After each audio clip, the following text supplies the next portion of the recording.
This video was brought to you by Stormberg, a better route planner, MisterGreen, Kempower and Marcus Bil. Yo, what's up?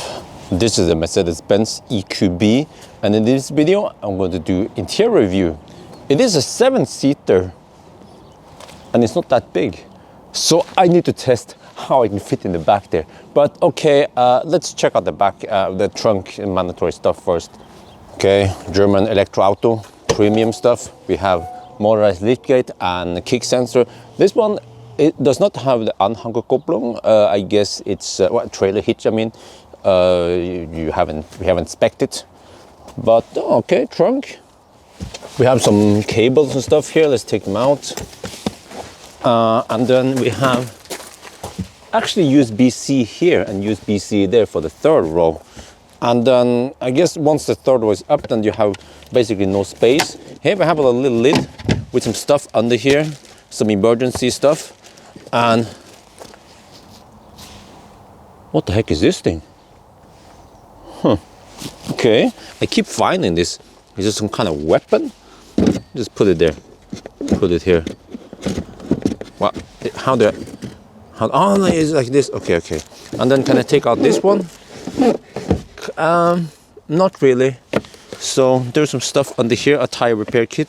Oh, we have 12-volt outlet here. Okay, that's great. And then this one can be taken out also. It's the partial shelf thing here. Let me see. How do I? Oh, that's kind of clumsy. Of course, we have belt for the third row. So it's like this. Okay. And then this is always clumsy. Okay. But I'm going to show you also how you can fold up the third row. So we have those red straps here. You have to pull the red strap and then you can... Okay, that's kind of clumsy. Of course, you don't want to have this one in the way. You see, when you can figure out anything without reading the manual, then that means this car has good design.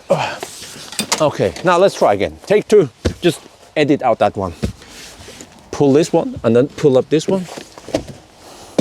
And then we have no trunk space or no luggage space at all if you have all the seats in use. Let's do the measurement with a laser cannon. Bosch Samo. Bosch is German, isn't it? Okay, anyway. So how deep is your love? The trunk is, it's kind of shallow, 92 centimeters only. What about the width? Well, how do you measure the length of your thing anyway? 105 centimeters there. The height should be pretty good. Let's see, what, okay, here-ish. 77 centimeters. And then, what about this diagonal? Okay, well, it's basically diagonal. But then what about loading height? This is always tricky. I have to kind of guess around here-ish. 74 centimeter.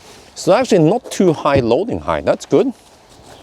And now with the seats folded, oh, by the way, these seats, they fold very flat. It's flat like Kansas. Now, how much space do we have? Okay, so for the driver's position, roughly 1.8 meters. On this side, I push the seat all the way forward. Then we have 208 centimeters. Yes, I don't care about Imperial, by the way, so sorry guys. The rest of the world, we use metric, which is way more logical than Imperial. Imperial is just...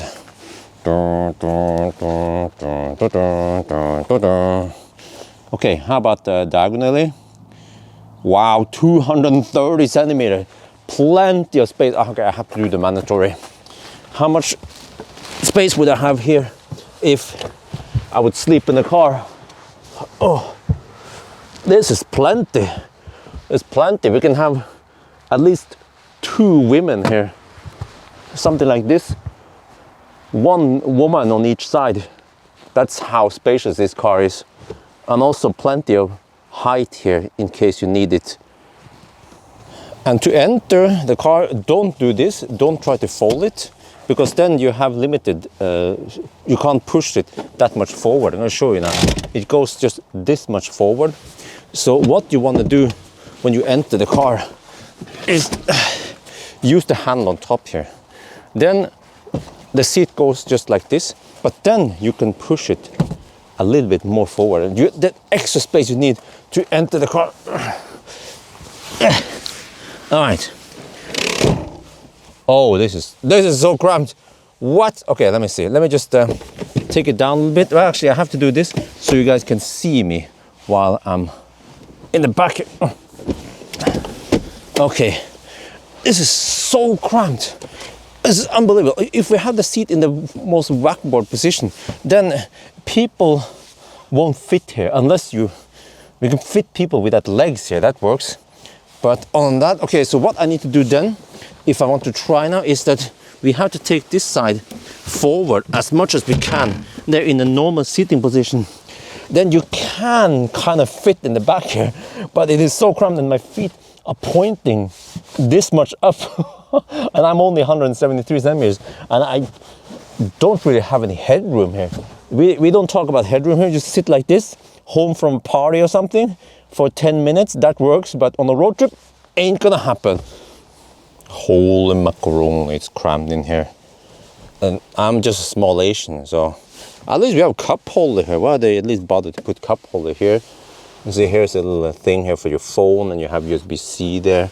Same with the other side here, as I mentioned. But, oh, there's a speaker there. Do we have any earbuds? Oh, okay, we have some stuff here.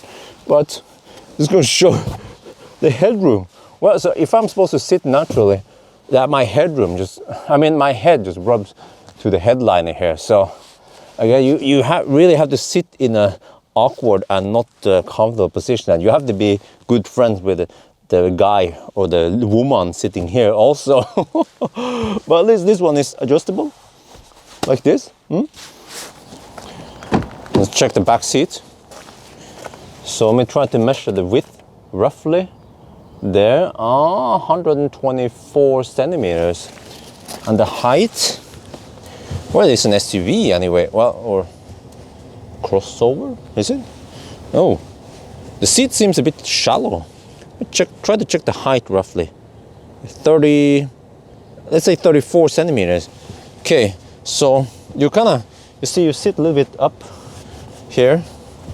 I'm surprised that the seat is not taller than this. But I'm going to show you a cool feature here. Okay, well, you can do this. You can pull the seat forward because we have to access the third row. But you can also do that in case you need more space in the trunk.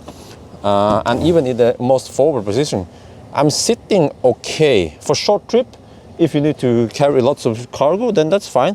But also, you can recline. I like it. Wait, where's the strap on? There. Yeah, so you see, this is the click position. Then you sit like church bench. But then if you just want to recline, you have okay position here.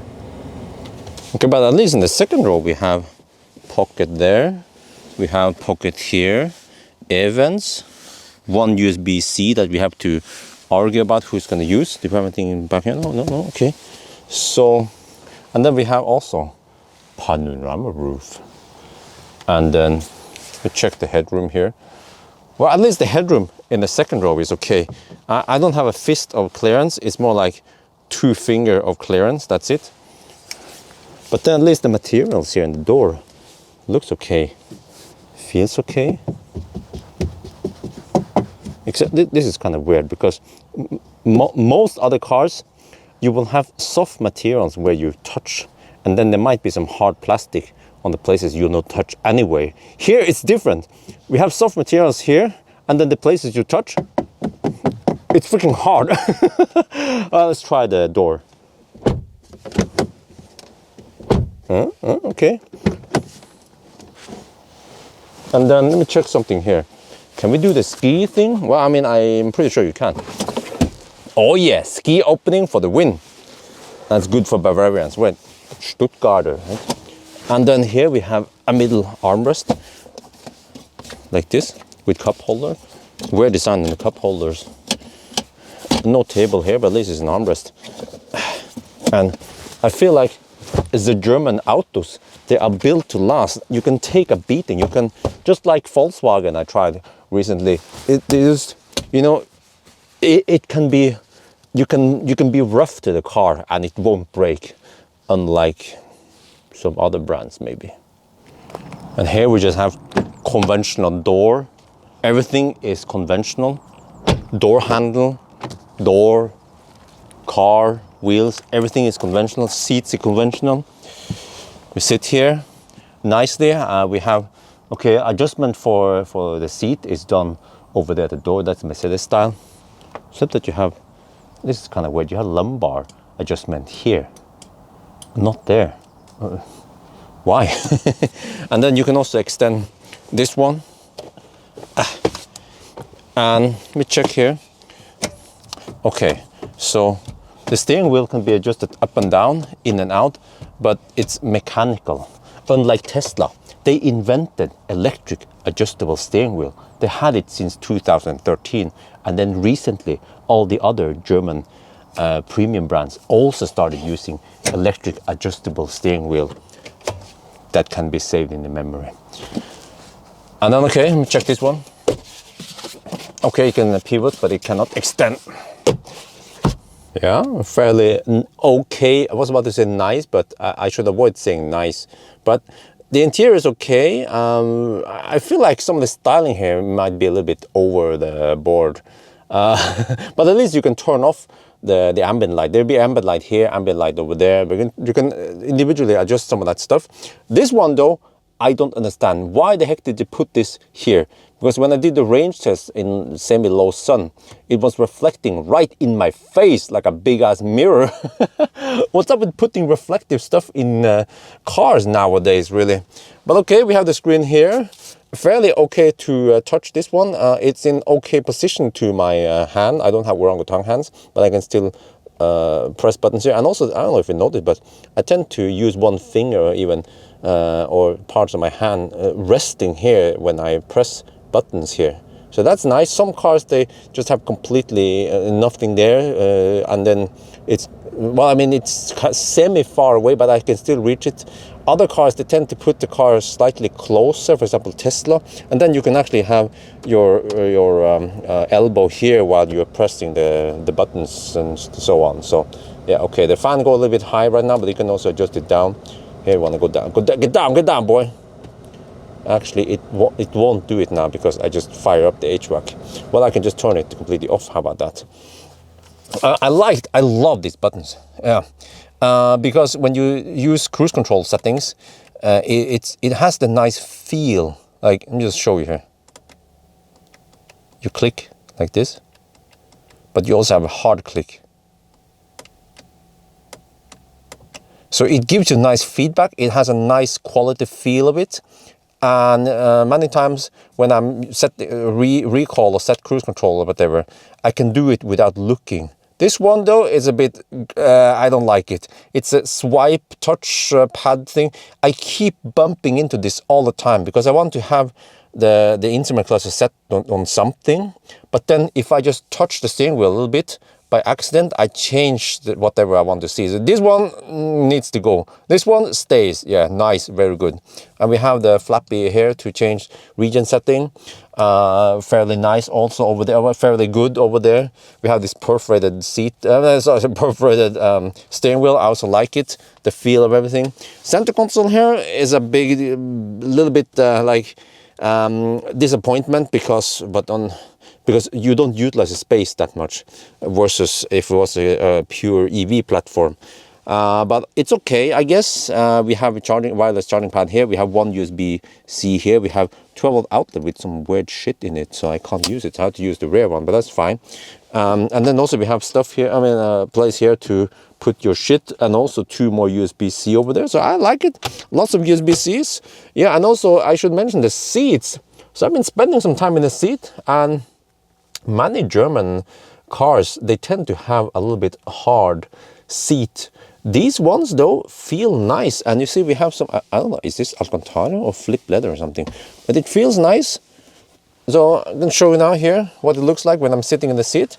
I like it. I like the comfort of the seat. And also headroom here. Whoa, that's a lot. Okay, but usually I don't measure all the way to the open glass here, but just showing you how much headroom you have here. So Yeah, I think actually that will be one last thing I will mention is that in Mercedes, the headlights, I mean, not the, sorry, the interior lights in the Mercedes is really good. Some cars, they tend to have a little bit dim lights. I don't know if you can see it, but the temperature here seems to be around, I don't know, maybe 4,200 Kelvin. Some cars nowadays, like the ID family, they tend to have too blue light. I don't like it. It looks like you're in a hospital or something, right? Versus here, which is more natural for the eye. So I like the interior light. It's just nice and bright. This one though, vehicle is operational. Switch off ignition before exiting. What, can I press here? You see, I will try to press here. No, you can't press here. So that's also kind of funny, yeah. So because it looks like you can press there, right? And then there's also information, but you have to swipe here.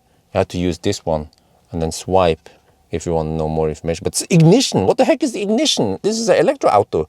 And also we have kilowatt hour per 100 kilometer. That's also based on fossil mindset, and also kilowatt hour per hour is also based on fossil mindset. So, okay, this car is electric, but it still inherits the old-fashioned way of designing software and hardware.